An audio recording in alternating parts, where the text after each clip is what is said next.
des forces armées et de la police. Vraiment une joie immense. Vous voyez, vous lisez vous-même sur les visages des gens comment ils sont vraiment enthousiasmés. Ça signifie que nous l'attendons de pied ferme. Nous étions ici depuis 6 h du matin. Les gens sont arrivés à l'aéroport depuis 7 h. Maintenant, il est presque 15 h 30. Mais nous sommes là. On peut même arriver à minuit. Nous sommes là, nous l'attendons à pied ferme puisque c'est notre président. Nous l'aimons. Voilà, c'est pourquoi nous sommes ici. C'est une preuve de l'amour que vous portez pour le chef de l'État. Il est serein, vous voyez, il communique à travers son visage. Le chef de l'État est accueilli par une population qui l'aime, par une population qu'on a du mal à contrôler maintenant. Les services de sécurité doivent faire leur travail. En fait, c'est un signe de porter le chef de l'État. C'est un signe de porter le chef de l'État, de porter sa vision. Félix-Antoine Tshisekedi est arrivé dans la ville de Kolwezi où il était attendu depuis 2 semaines. Il y a des gens qui pensaient qu'il pouvait revoir son programme parce que vous savez, Félix-Antoine Tshisekedi revient d'un long périple en tant que président de l'Union africaine. La RDC est à la tête du continent africain, mais il ne se fatigue pas. Il vient honorer sa parole pour rencontrer la population qui l'attendait depuis plusieurs heures après Lubumbashi. Madame, monsieur, le public est chauffé à blanc par les comédiens, les animateurs qui tiennent en haleine la population de Lualaba. Ici, tous les âges sont confondus. Il y a des enfants, il y a des femmes qui ont à leur côté leur bébé qui voulaient marquer l'histoire de notre pays pour rencontrer pour la première fois le président de la République. Un contact physique et maintenant l'attente, c'est d'écouter ses premiers mots, ses premières paroles parce que c'est pour ça que ces personnes ont veillé, ces personnes se sont déplacées pour rencontrer le président de la République. Voilà, Félix-Antoine Tshisekedi.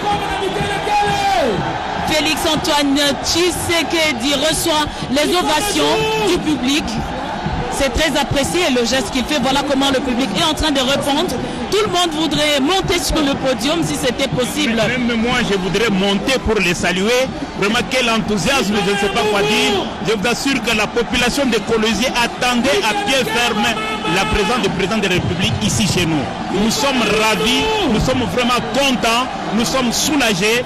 Moi, je pense que des voyages comme ça, ça ne soit pas le dernier. Nous l'attendons encore et nous avons voulu qu'on fasse avec lui-même une semaine. Parce que nous voulons lui parler, nous voulons être à côté de lui, nous voulons profiter de sa chaleur, nous voulons être vraiment côte à côte comme papa et ses enfants. Vraiment, vous voyez vous-même, vous lisez sur les visages de la population, il l'attendait à pied ferme. Voilà.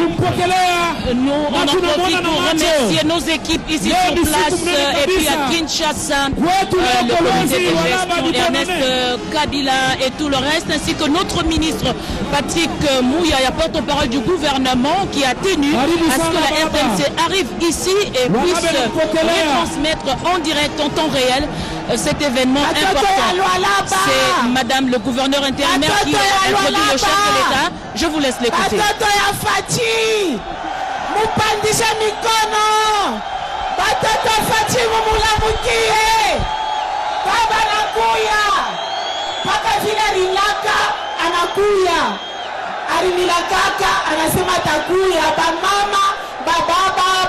Batoto banduku bote mumulamukie baba mumulamukie aksanti sana mina mpatia ye mwenyewe baba sauti amilamukie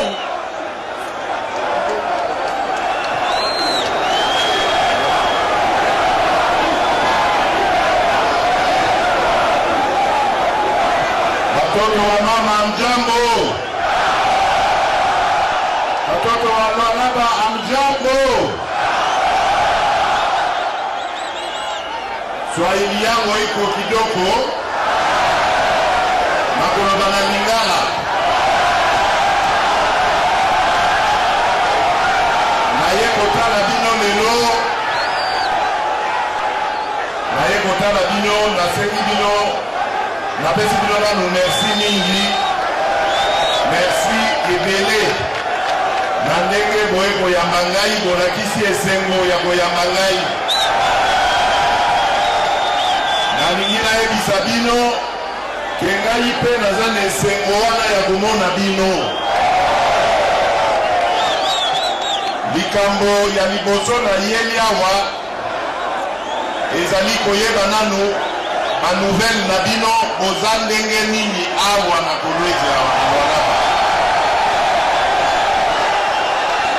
Likambo ya mibale ezali kokutana na ba partenaire na biso oyo bayaki kotia mbongo na bango awa na Kolwezi na Lualaba précisément pour ete bango basala ba business na bango ekende liboso ezali mabe te kasi nalingi mpe nayeba na business na bango wana bango bazokende nango liboso eske bana mboka mpe baza kokende liboso.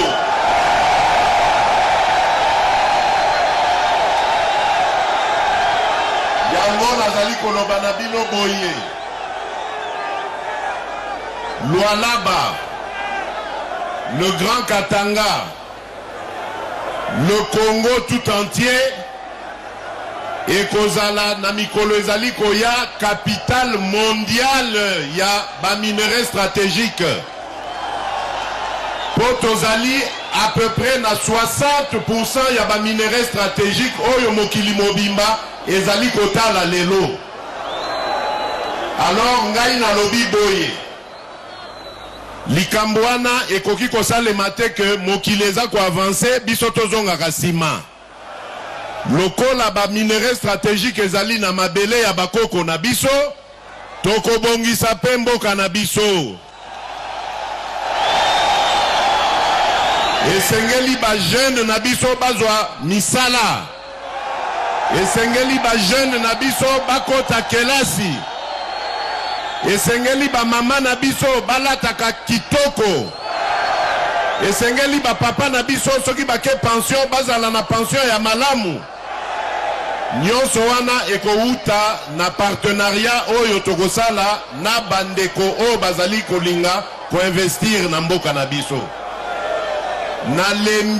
Nalembi makambo oyo nazali komona na mboka oyo depuis des années. Bato bazali koya awa bazane eloko te na poche soki bakei bakomi ba milliardaire biso tozotika na kaka bapauvre. Yango na ekosolola na baninga na biso ba partenaire na biso po ete likambo wana toyokana na bango libela ekozala obele sikoyo gagnant. Tolingi partenariat mususu te partenariat siko ekomi kaka gagnant. Yo tongi immeuble na poto biso pe totongi ya biso na Kolwezi. Otongi nzela na poto biso pe totongi o ya biso na Kolwezi. Otongi université kuna biso pe totongi o ya biso. Voilà comment on peut définir un partenariat. Na lobite ke ezali faute na bango nyonso. Faute pe mingi ezali pa na biso moko na bandeko na biso ba négociaki makambo wana mabe et puis na oyo ba négociaki mbongo ebimi kuna basaleli pe mbongo yango te batie na ba poche na bango. Yango bitumba na ngai ezali Congolais azala heureux épanoui na mboka na ye. Likamwa mibale ezalaki oyo na yina pesa bino félicitations po na yokaki ndenge bandoki balingaki ba diviser bino surtout bino jeunesse ya Congo boye bakaka force na bino ezali na unité bondi mate makambo ba mikolo bazali koya koyebisa bino ya lokuta ya bolole ya kindoki. Yo jeune Congolais okoki koyina moninga na yo jeune Congolais te. Bako sabino te. Ezali tribu moko te mutokotonga Congo. Ezali ba tribu nyonso ya Congo esika moko. Bolanda ba discours ya haine, ba discours ya division te. Bolanda yango ata moke te. Bato bakoyela bino ba discours ya haine bobengana bango tobo dénoncer bango na bakonzi bakanga bango.